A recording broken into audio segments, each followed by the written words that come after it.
Are all women prostitutes? No. If I take you on the date, that means I have to pay for gas to put in my car. I have to pay money for the date itself, right? Drinks to get you back home. Right. All that, right? And if I don't pay, then that means it's unattractive to you as a woman, correct? Yeah. With all that being said, I have a better chance of me f***ing you if I pay, correct?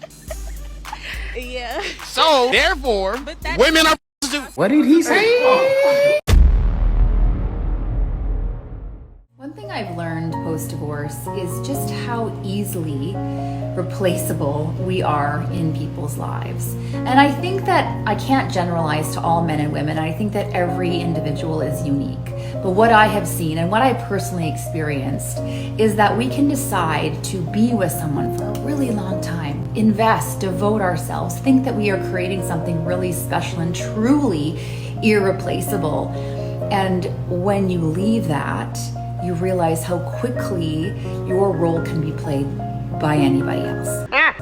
How quickly your former partner can move on and just fill that spot that you left behind. Doing all the same things, experiencing all the same vacations, going to all the same restaurants, just doing all the rote things that you did.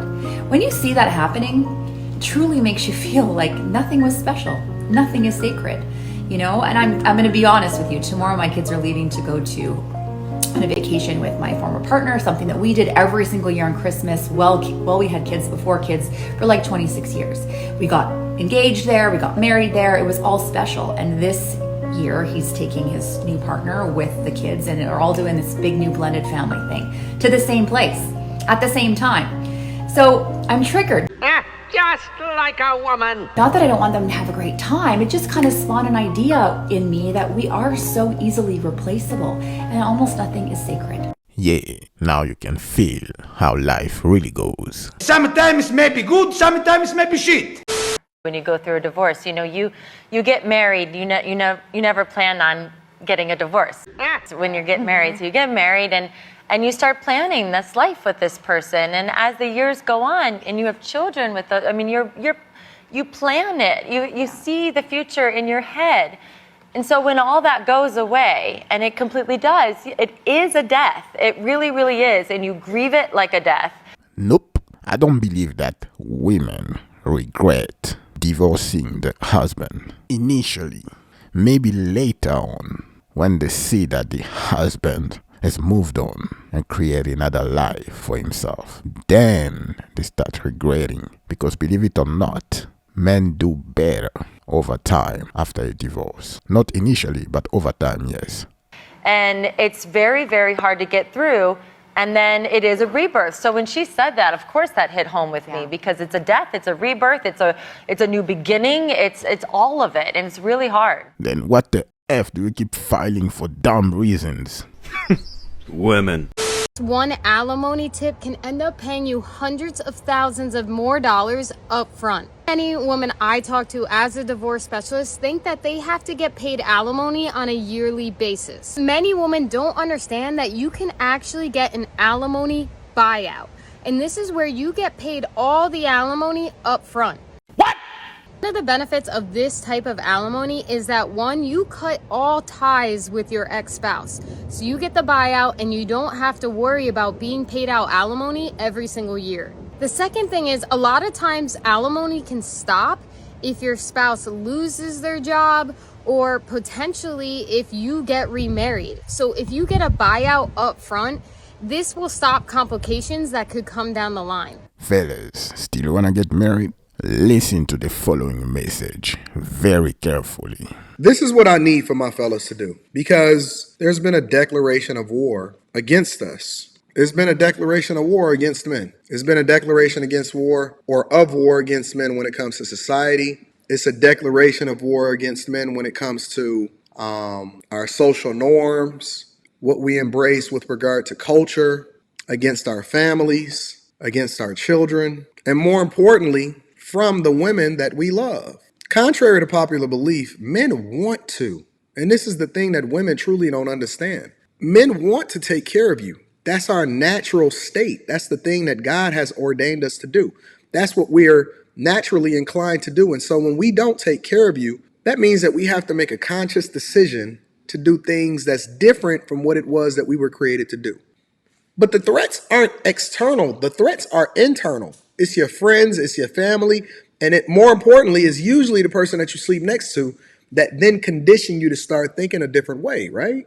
I read today that despite the fact that Kevin Costner had an ironclad prenuptial agreement, right? Because I'm not gonna make this declaration. You haven't even heard the declaration yet. You just getting the sauce warm, right? And I read in an article today that Kevin Costner, his wife, even though he had an ironclad prenuptial agreement, which the judge basically abided by, and the woman had overspent on his credit card by over $100,000, and she was asking for $250,000 a month for child support, which Kevin Costner allegedly proved that she didn't need that much money, but he still agreed to give her somewhere between $30,000 and $50,000 a month to support the kids, in addition to what he was doing to pay for the kids' healthcare coverage and private schooling and all of his tutorials and all of this other type of stuff, right? You know what the judge awarded her? Don't worry, I'm going to take the guesswork out of it. He awarded her half of what she requested. So, the prenuptial agreement stated that she would be out of the house within 30 days of filing for divorce. She didn't do it. That she got a specific payout, allegedly, according to the reports on the internet. That's what the judge made sure that she got. But then you know what she did? You know what the strategic move for her was, even though she had a prenuptial agreement? Which then extends to the men that aren't married. And see, this is the thing that y'all got to start taking into consideration. It's not just men that decide to get married that's under the thumb of what it is that we've created in society that doesn't serve our best interest. It's anybody that decides to get involved with a woman, whether you get married, whether you have children by her, or whether you just get into a relationship. And see, this is not my opinion. I'm just stating the facts.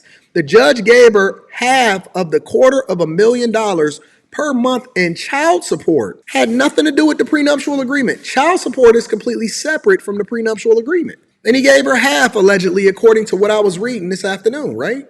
What am I saying here? I'm telling you that